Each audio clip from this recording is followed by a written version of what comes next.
Hello mga kapatid, welcome back to my YouTube channel, KL Concepcion.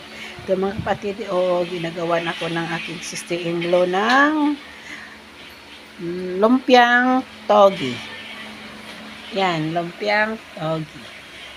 Yan, kakain muna ako bago alis kasi dito ako mananghalian. Kahapon na ako nandito. Kaya pupunta na ako sa isang brother ko doon sa May Quirino, Manila. Kasi doon ako sa kanila kasi malapit ang airport, nandoon yung mga gamit ko. Papunta naman ako bukas sa Butuan, doon sa aking mama. Doon ang bahay namin. Yan, Thank you for watching mga kapatid. God bless always. Shout out. Shouty mga kapatid. Bye.